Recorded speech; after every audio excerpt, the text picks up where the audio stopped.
awesome. Aron Ingi is here.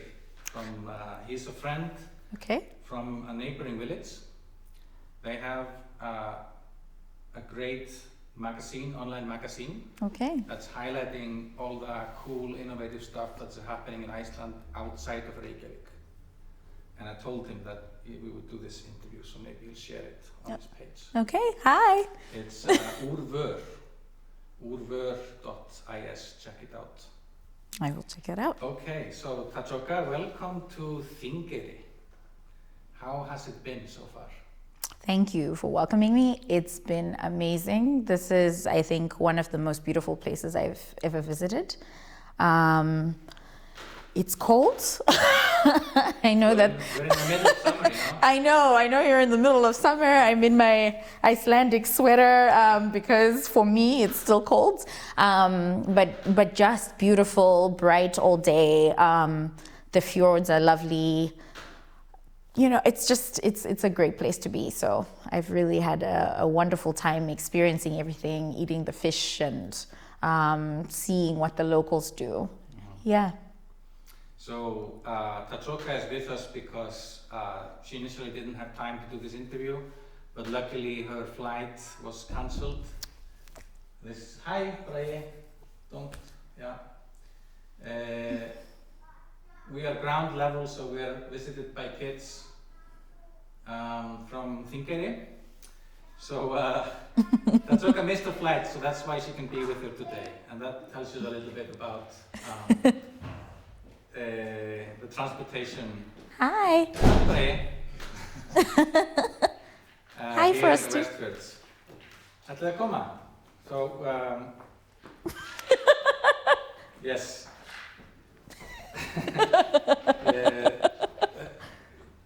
The level of violence in Þingeyri is not as it looks like. Hi, Spider-Man. I'm not Spider-Man. I can see that. Cool outfit. Very nice Spider-Man outfit. No, I'm not Spider-Man. Oh, you're not? I am saying I'm not Spider-Man. Okay, who are you? That person. Ekki vera með byssu.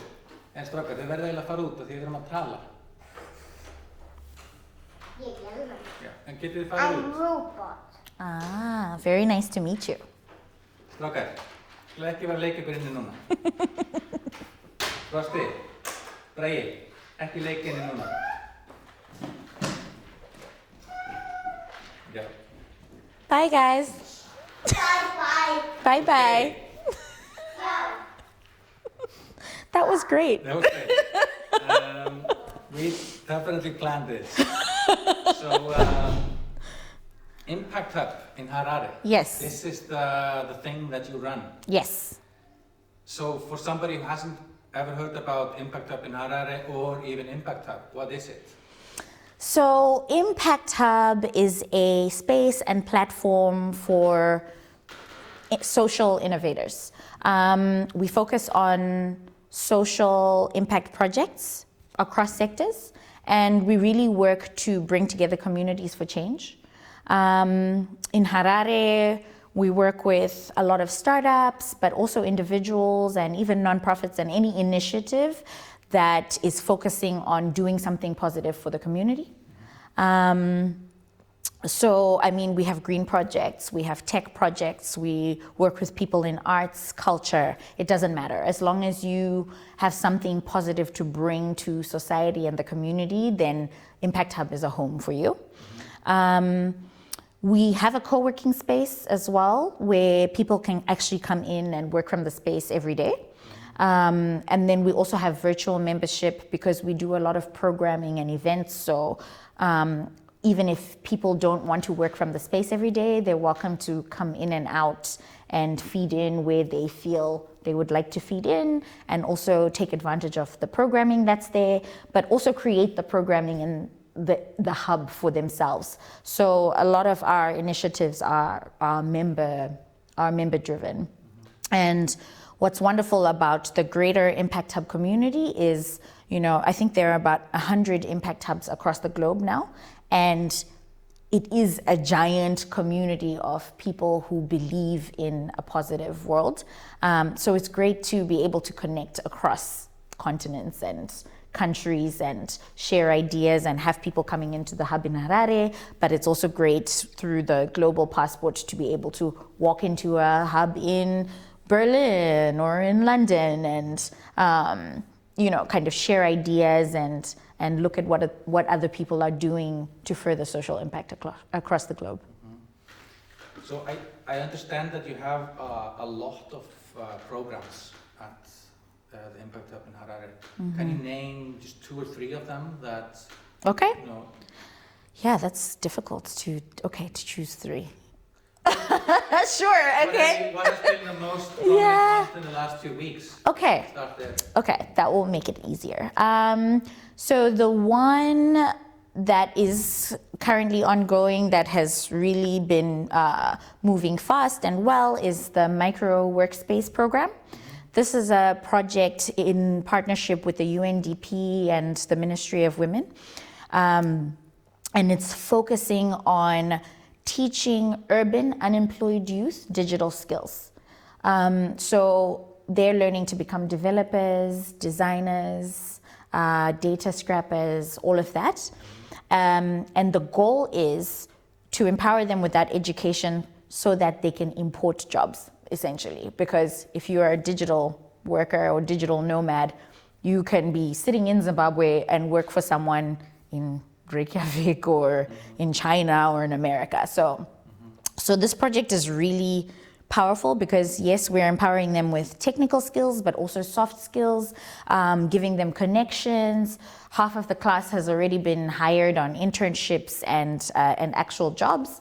The class as an aggregate is getting opportunities as well. They've set up their own company called Codepreneurs, and they've booked a couple of gigs.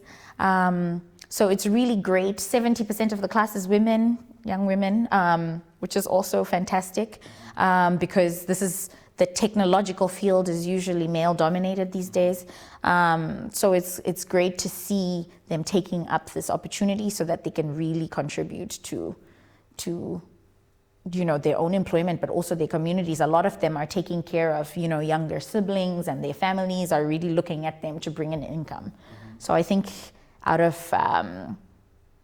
it's one of the most powerful projects, and seeing the results so quickly is so inspiring. It's only been about 4 months, and they already, are developing websites and doing some graphic design and all of this, and have booked some jobs. So usually projects take a lot longer than that to actually start seeing an impact, but already with this one we are. So I love that project. Is it possible to get to a point of kind of being employable and being productive in 4 months? Have you seen that happen? Yeah. And it's fascinating. I didn't think it could happen so quickly. But I think that's one of the things that has been so shocking and fascinating in this project. But it's also, I think, because technology does move fast, but technology is also something learnable, really, for a lot of people in a short space of time, So some of them, one of the girls, she grew up in the rural areas. She then went to school in Harare for university and studied social work. So she hadn't really done much with computers, but she has the aptitude, and now she can develop a website. And her whole goal after this is to empower other rural young women with these skills, Now they have, their LinkedIn profiles, when some of them didn't even know what is LinkedIn, their Facebook profiles. We have some of them helping us with the work that the hub gets to run social media pages and to build things. And then we really work on helping them with the quality, etc. So they still have a couple of months in the project, but really as a baseline, they've managed to. But they are spending lots of hours each week, just focusing on this. So the learning curve is there, but they've managed to learn a lot in a short space of time. Awesome. Yeah. So that's the one project. What's another project that I would like to highlight? So while Tadzoka is thinking, because this is an experiment, we are still learning the hang of this live stream thing. Are you hearing us well enough? Is everything working? Can you give us like a thumbs up if you can hear what we're saying? We'll wait for that, somebody to confirm that. Okay. So, another project that you another project. We're working on a project now called Youth Connect. And this project is focusing on connecting youth across the country with opportunities. Whether it is jobs, internships, getting them into entrepreneurship, teaching them soft skills. This is one where there's a startup bus tour, and the bus is going to go around to all the 10 provinces across the country, get different young people to pitch their ideas, their business ideas, but connected to the betterment of their communities. And then there'll be a national pitch competition. And then there's also a lot of educational aspects that will follow after the startup bus. So that's a project that's really exciting as well. We have a microfinance project for rural women who really they have micro businesses and they just need a little bit of support. So sometimes it's $200, $100 to turn their businesses. I mean, and they're in different businesses. Some are selling chicken, some are selling tomatoes, some are adding value, making jams and, making jams and dried goods and things like that. So that's another one that I think is a very... So you're helping people make everything from jams to websites. Right, exactly. So it's really not, we don't, a lot of the time people think, oh, are you a tech hub? And no, we're not, we just, technology is an easy one because the impact is so scalable. But we do work with, people making jams as well, or we work with a lot of people in agriculture too. So it's so widespread. It's so much. Yeah. It's interesting for me that they can hear us. Yay. That this work that you're doing with the human resource itself. So where we are located here, a lot of the time. Jobs creation and development is seen in terms of natural resources. Yeah. And we come from a history of using the ocean, and these villages were built because they're close to the fishing grounds. So that's kind of the natural historical mindset. And so it's interesting that you are focusing on the kind of human capacity and potential. And I think that it's also one of the things that we're trying to do here, is to say, okay, the world is open. If you've got the skills, you can participate in the world economy. It doesn't just have to be about the kind of natural resources or your area around you. It was interesting for me that you mentioned that in particular you mentioned the group Rural Women. Here of course we are in a very remote place, and so it's a fact of life, this gap between the city and the rest of the country. Is that a factor in Zimbabwe as well? Is there a big difference between the countryside and the city? Yeah. How do you describe that difference? A huge difference. I think even more so than here. I mean, I know we're in the rural area, kind of. Yeah. And before I got here, I was told, okay, so you will be in rural Iceland. And I thought, okay. Yeah. So I had this picture of a really rural place. But then I arrive here and, hey, we're on Facebook Live in the rural area. This is in Zimbabwe, the rural area. No. How is the internet connectivity in the rural areas? Right. That was going to be my next point. There are community centers that the government has, so there's a big push to kind of getting the rural areas more on the grid and online, but really you wouldn't go into a rural home and find Wi-Fi. Some have electricity, some have solar, you know, so some are on the grid, but some are not. So the big barrier maybe is electricity, not so much, I mean, the internet is, you know, just electricity is a kind of a... yes, exactly, in some places. And now more in the city too, there are some challenges around electricity and some load shedding. Okay. So yes, we may say rural area, but you know, after we've been planting trees this whole week in the rural area, every day I had a hot shower. So it wasn't, you know, but yes, I do see some, you know, some similarities with, yes, the town is very small, you know, there are a couple of main places here that you go to that are, that, you know, that you can hang out in. So in that respect, it's kind of similar, but definitely the difference between rural areas and the big city in Zimbabwe is quite large, yeah.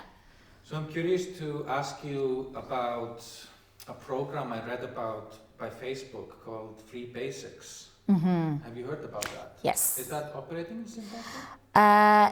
So for okay. people listening, this, as far as I understand it, maybe you can correct me, it's a program to bring internet to places that presumably didn't have one. Right. But in a kind of limited sense, which has been a kind of controversial thing. Yeah. So for Free Basics in Zimbabwe, I don't know what's happening with Free Basics at all. I don't think that it's really operational in Zim, but I need to find out a little bit more about that. But with us, with Facebook, I am one of the Facebook developer circle leads in Zimbabwe. So for Facebook developer circles is really a community, bringing together communities of developers across the globe. So what we do with the circle is we organize meetups and opportunities for developers in the country. And then we have a Facebook group, of course, where people can post jobs and opportunities, questions, learnings. There's a new developer circle training program that has just been launched where Facebook is sponsoring local developers to learn front-end development, data science, machine learning, all of that. So with regard to work in Facebook, that's where I really focus, and that's in that area I know a lot because that has been the main project that I personally have been involved in. Yeah. In kind of skills creation. Exactly. Skills creation, creating this network and community where Zimbabwean developers can talk to each other, learn from each other, but also tap into that global community of other developers that, you know, that they can learn from, and also tap into the opportunities that that Facebook has for developers across the globe. Yeah. So speaking of Facebook, we are on Facebook. This is live. This is happening right now, which means that you can ask questions in the comment section if you feel like. Otherwise, I will keep going.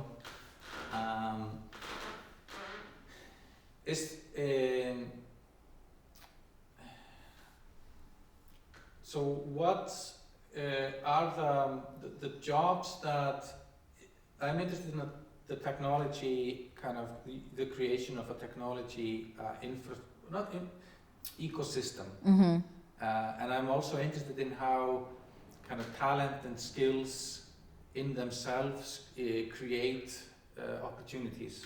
Okay. So most of the developers in Zimbabwe, are they working for projects from outside or projects within Zimbabwe, or is it what is the market, so to speak? Okay, I'm so glad you asked that. Because one, I think people don't really think of Zimbabwe as a place with lots of developers or, so yes, Zimbabwe has lots of developers that are great. Please hire them. So I just wanted to start with that. But yes, it's mixed. I think most of the jobs that Zimbabwean developers are getting are from Zimbabwe. Okay. We're trying to change that and, have it scale across the globe. One of the companies that I founded is called Dwala Developers. And what we're doing with that is we're tapping into the developer ecosystem, because I work with developers all the time through the Facebook developer circles. I'm really involved with the developer community in Zimbabwe. And what we're trying to do is get them to get online jobs from outside of the country. So far we have 2 clients from outside of the country, which is great, as Dwala, and we're really working to build on that. And then separately from that company, with the developer circle itself, people post jobs a lot on that platform. It's more local jobs, so I think maybe 20% are international opportunities. Okay. And then you have developers in Zimbabwe signing up to a lot of the e-lance websites, Upwork and all of that, but it's still not at the scale that it needs to be, because sometimes people don't know how to access those opportunities. Also things with, how do local developers get paid? Do they have an international card to be able to, This is a challenge sometimes, yeah. Currency restrictions and things? Yeah. Because we used to have those a few years ago. Here? I know about that, yeah. Oh. 4 years ago. After the crash, we had currency. Yeah. Okay. Yeah. Surprised. We know about this is cool that you can relate. So there are some of those questions around how to work online. It's kind of a new, working online for Zimbabwe it's kind of a new field, this whole digital nomad. But that's why we really try to focus on that. And that's why we're focusing on that at Impact Hub with the Micro Workspace project and other tech empowerment projects too. But I think the ecosystem really has a lot of growth potential. I think,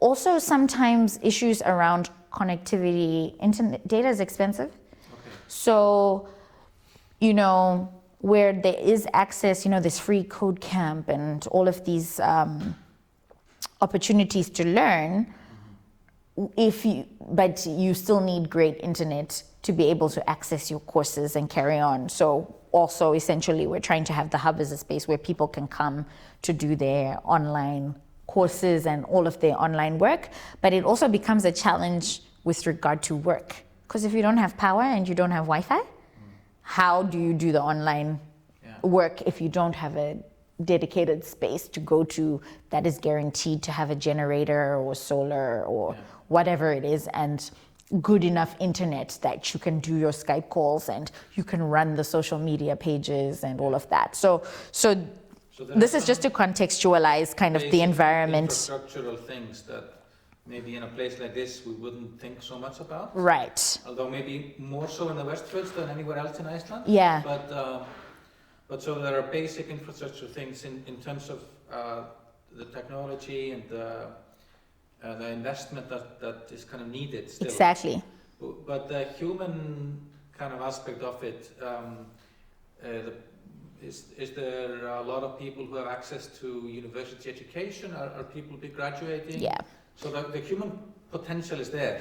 Absolutely. The human potential is there and is really apt and qualified academically. Okay. So you have a lot of college graduates. You have a lot of people with, with certificates, with the academic background. But now what they need is the work experience. Right. And what they need is to have, these dedicated spaces and that infrastructure set up so that they can work. Right. Because there are not so many formal jobs on the market at the moment locally.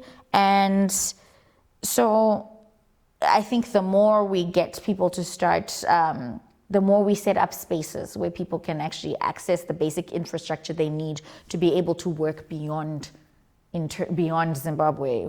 And in Zimbabwe as well, it will help. So at nighttime, people, if they go home, then they can carry on, their work. And then also thinking about things like time differences, by the time it's 7 p.m. and someone has to go home and, be with their family, or even if they want to work late from home, if there's no power, then that's a challenge. One of our clients at Douala is a US client. So they're based in New York, and the time difference, they're behind us. So they start probably communicating when people are ready to go home. So that's been an interesting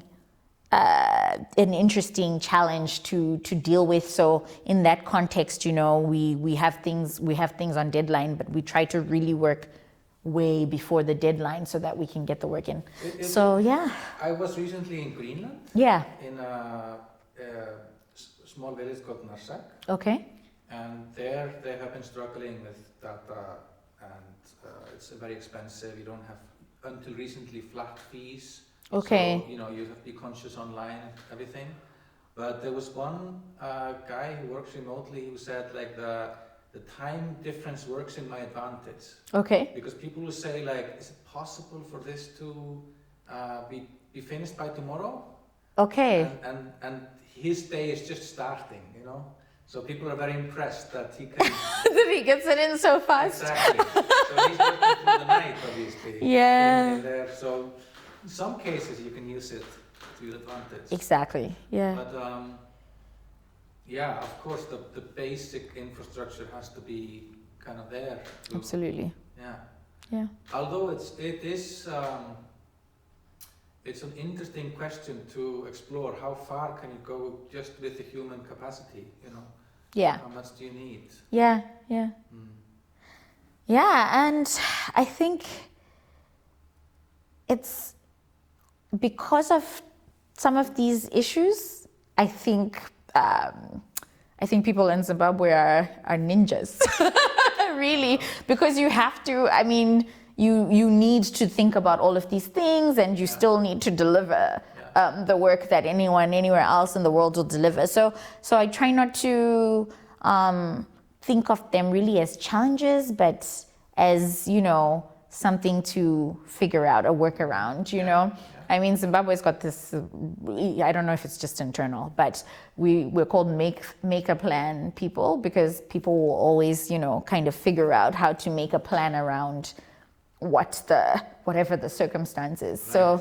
So I think it's sharpened the minds of people in a lot of ways. I mean, yes, it would be great just to walk into your house and have Wi-Fi and electricity and all of that, but at the same time, it's just problem-solving mentality. Yeah, there's a problem-solving mentality where it's just like, okay, how are we gonna get this done? And let's get it done. Maybe we, figure out, like, during those 8 hours of work, we're really effective in that time, and let's just figure it out. And then in terms of, you even see, like, with us and mobile money, right? I mean, Zimbabwe, no one uses electronic money like Zimbabweans use electronic money. Right. And this came out of a cash crisis and necessity, but we are the most electronic, the most, I think, efficient and prolific electronic money users in the world. Right. Everybody uses electronic money. Yeah. The woman selling tomatoes uses mobile money, electronic money. It's just, that's just how you do things. So I was laughing with friends. Steps just to kind of exactly existing reality wasn't working. Exactly. So we've leapfrogged really. And I was laughing. I was in the US about a month ago and talking to a friend who was who introduced me to Venmo and was saying, oh, it's so cool because like you send money through the phone and all of that. And I'm like, yeah, we send money through the phone like all the time. So, and have been for years. Like, that's not a thing, or from the banks instantly with a Zip transaction. So there's some cool leapfrogging and opportunities to do that. You know, maybe we're all going to be in solar powered in the next few years. Or, So there's a question from the audience. With thousands of people.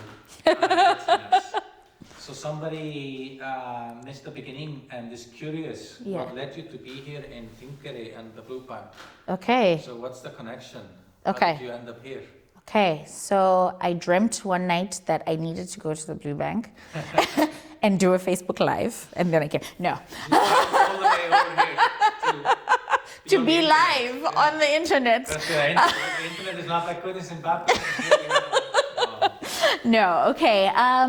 So one of my advisors for the hub and friends, Alain Decat, who is part of the board here for the Blue Bank as well, had been speaking, and Mare as well, had been speaking about their initiative to plant trees each year in rural Iceland, in the Western Fjords. And so, you know, they came to Zimbabwe last year, and I had been hearing them talk about this.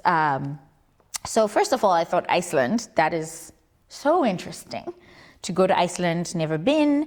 Secondly, Reforestation Week, planting trees here. We work with tree knowers and growers in Zimbabwe, whom they work with as well.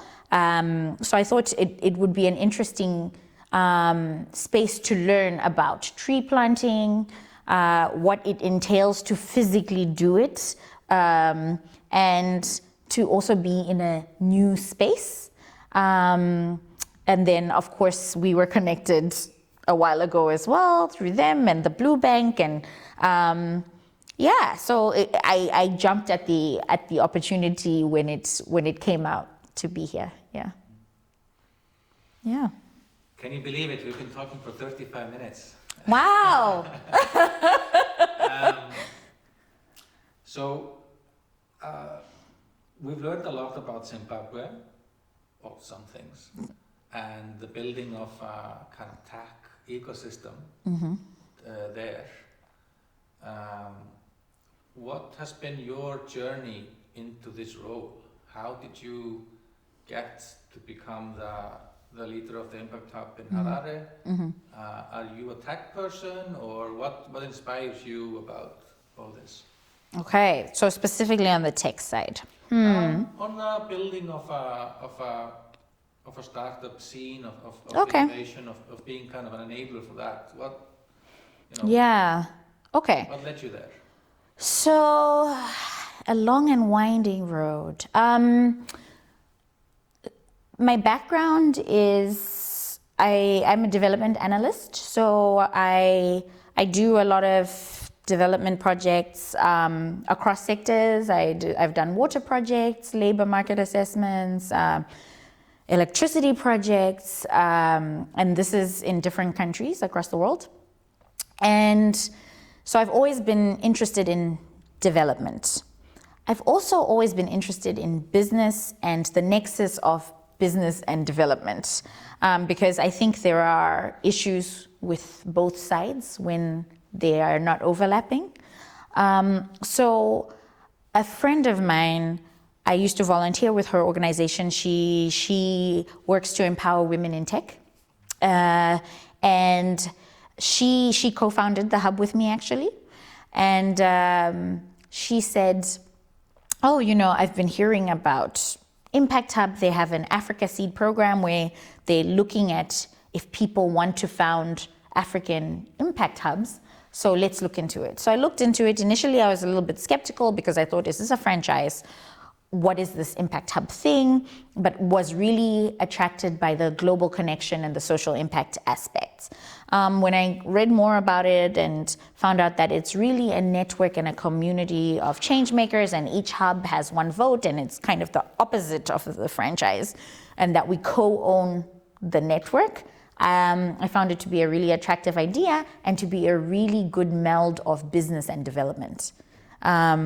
So this kind of just brought me to that. I also work as a journalist. I do a lot of writing, and then I have startups of my own.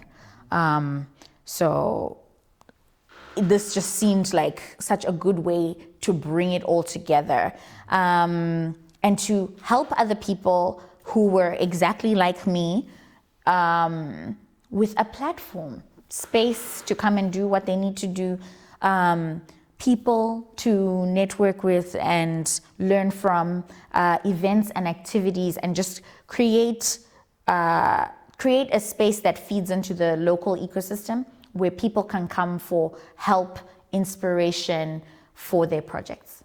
So that's, yeah, I kind of got into it because it brought all of my interests together. I really love art and culture as well. I love a lot of things that are very different, technology too. So for me, Impact Hub became the hub to bring together all of my interests. With regard to technology, I've always been very fascinated by technology and its ability to connect people. So my aspect is connecting people with opportunities, each other, and even within themselves to create impact. Yeah. So even if it's a journey for personal development, or if it's developing an ecosystem, or whatever it is, that's really, I see myself as a connector. So with technology, it's kind of the infinite connector. I mean, I met you before I met you physically this week, last year. And I think there's something so powerful about that. So I kind of just fell into the tech world in this way. I'm not a developer myself, even though I've learned a lot. I've done some coding classes and all of that because I work with developers and I understand how to project manage a development project. So that's, with regard to the tech aspect, that's how I got into it. And I think it's the fastest way to scale anything. So even when we're talking about arts projects, an artist in Zimbabwe can just set up a Facebook page and go live like we are today and reach Reykjavik or Þingeyri. So there's, that side of tech, and then there's also really developing, I think, is such a beautiful thing because you can build something. Also, again, that the whole world can see and share, and it creates opportunities beyond borders. And that's what I really like. I'm curious, I'd like to stop on this word development a little bit. We talk about developing when we are creating software. Yeah. And, so software development. Yeah. And for short, development. Mm-hmm. But when you talked about your background, you used the word that you came from the kind of sector of development. Exactly. And while I'm not going to compare too much the Westfjords to Zimbabwe, which obviously we established that is not very fruitful, it's still, the Westfjords is a kind of object of a lot of development, which we call here regional development. Sure. And so a lot of what the Westfjords are or its future is determined by this kind of scene of regional development. What has been done traditionally in Zimbabwe in development, and how does, if it does, the kind of Impact Hub or the things that you're doing differ from that? If that makes sense as a question. Okay, and let me try and answer, and then if I'm totally off, you can steer me back. Sure. Okay, so traditionally, development, regional development, or in-country development, the non-techie type, has been really driven by big non-profit organizations, country organizations from really most of them international, your typical, your UNs, the World Banks, all of that, your DFIDs and these really big organizations from outside of the country, right? Donor organizations, all of that. That's the traditional way of development. Yeah. And then they come and there's technical support and there's research and there's let a country do this. With the hub and what we're trying to do with regard to innovating around that space is saying each community, and the Zimbabwean community has the know-how and resources to develop themselves without necessarily depending on donor organizations. That's why we're looking a lot at startups, grassroots level ways of thinking of things. And even if, and it's not to say that's exclusive, they're not mutually exclusive. A donor organization, government, all of those players all have a part to play within this. It's multi-stakeholder, but I think the grassroots have been eclipsed traditionally by these, it's been top down. Right. Whereas what we're looking at is doing a bottom-up approach to development and saying, what can the community do? What are the little startups or the micro businesses working on? Or even small initiatives that are not necessarily businesses, but ideas around really engaging the community to solve its own problems. So that's, I hope I understood your question correctly. I think you have. Yeah. I relate so much to this. Yeah. If it's a totally different scenario. Yeah. Because development here is very much that, maybe there is a policy or a decision made that applies to the whole of the country, and then it's applied here. Mm-hmm. And they've made some general guidelines about how it's supposed to happen, and it's been controlled from thousands, hundreds of kilometers away. Yeah. And they have like a bird's eye view on how it's going, Exactly. And they want to see results relatively quickly, like X amount of people were employed, X amount of tons of quota went through the harbor or something. and it's missing the kind of just this approach that we are trying to build resilience and innovation and creativity in the community itself to kind of, take care of itself in a way. Exactly. And it's not so much also a moral question, it's just that, it's kind of the only way in an ever-changing world to develop. Mm-hmm. Going back to that word. Yeah. So, yeah. So that's why I was kind of interested in if that same, same thing was going on there. Yeah. Yeah, absolutely. And I think you do need to lobby and have the policymakers, but the thing is policymakers and the grassroots people and implementers and all of these organizations should not be in separate rooms. We need the whole system in one space, figuring it out together, and not from an academic viewpoint, really from what's going on on the ground, and what are the needs of the community, but really it coming genuinely from the community. Another thing too, I think there's been a lot of soft touch, let's count the numbers, development, where you'll have, there's a lot of focus on scale, like there's a training, like, okay, so for the micro workspace project, that was for 15 people for the pilot.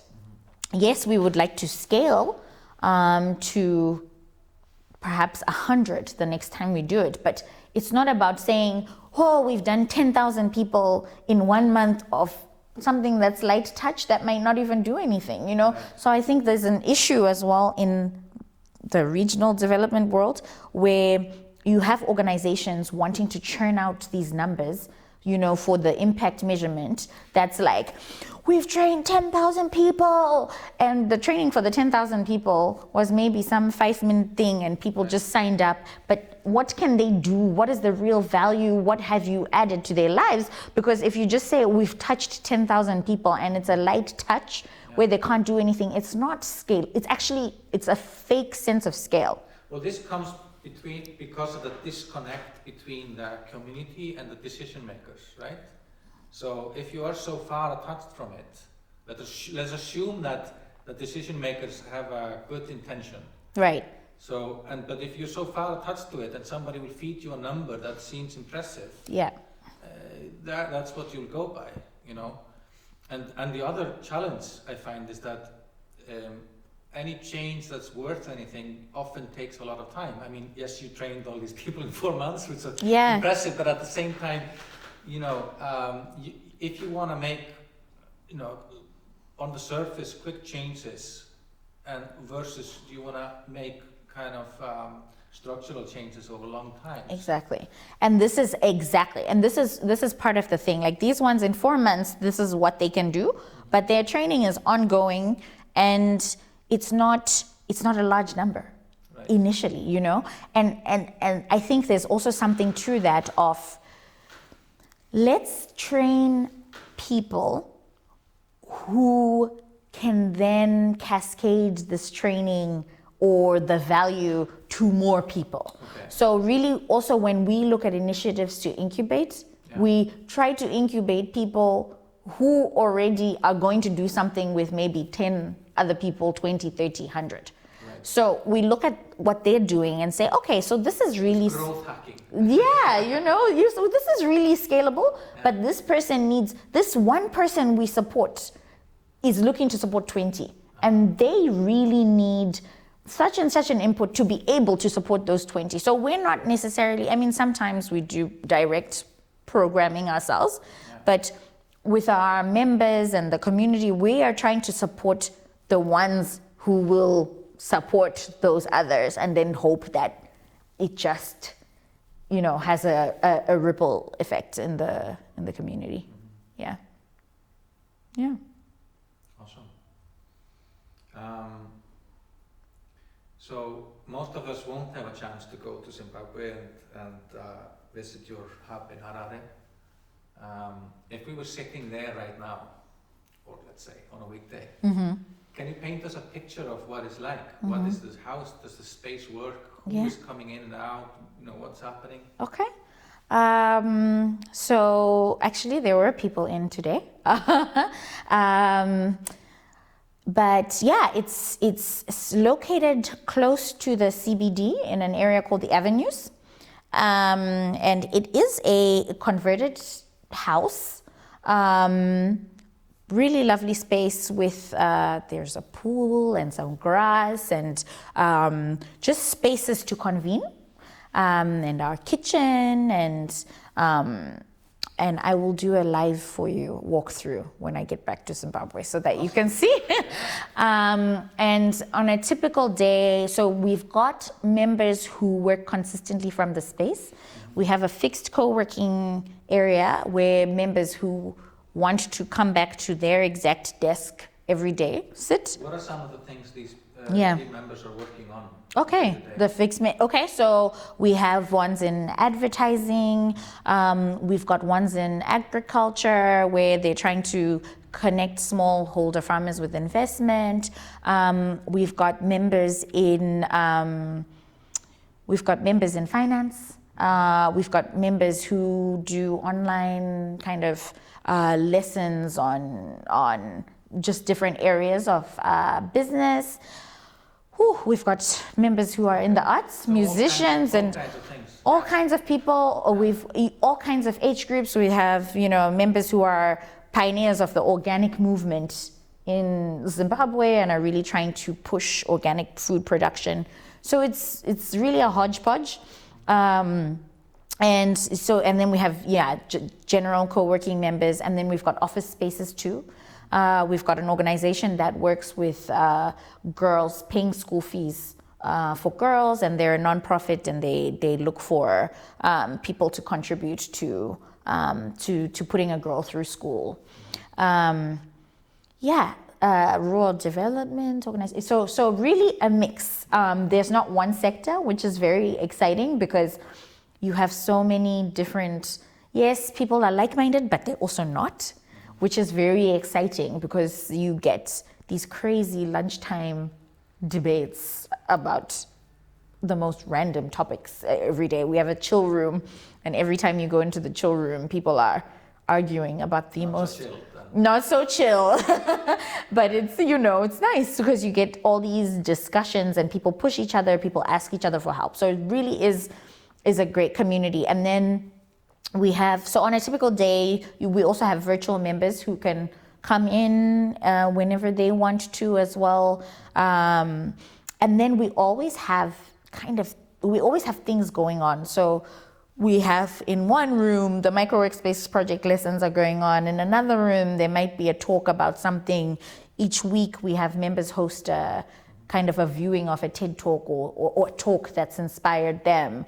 And then we have pitch competitions and events. And so it's really a lively place with lots of activity where there are many coffees and meetings and teas and conversations going on. It sounds wonderful. It's a very nice space, yeah. I invite you to come and see us. Maybe one day. Is there any tree planting opportunities? There are tree planting opportunities. So it's been so lovely to have you. I think genuinely we understood a lot of things. Yeah. And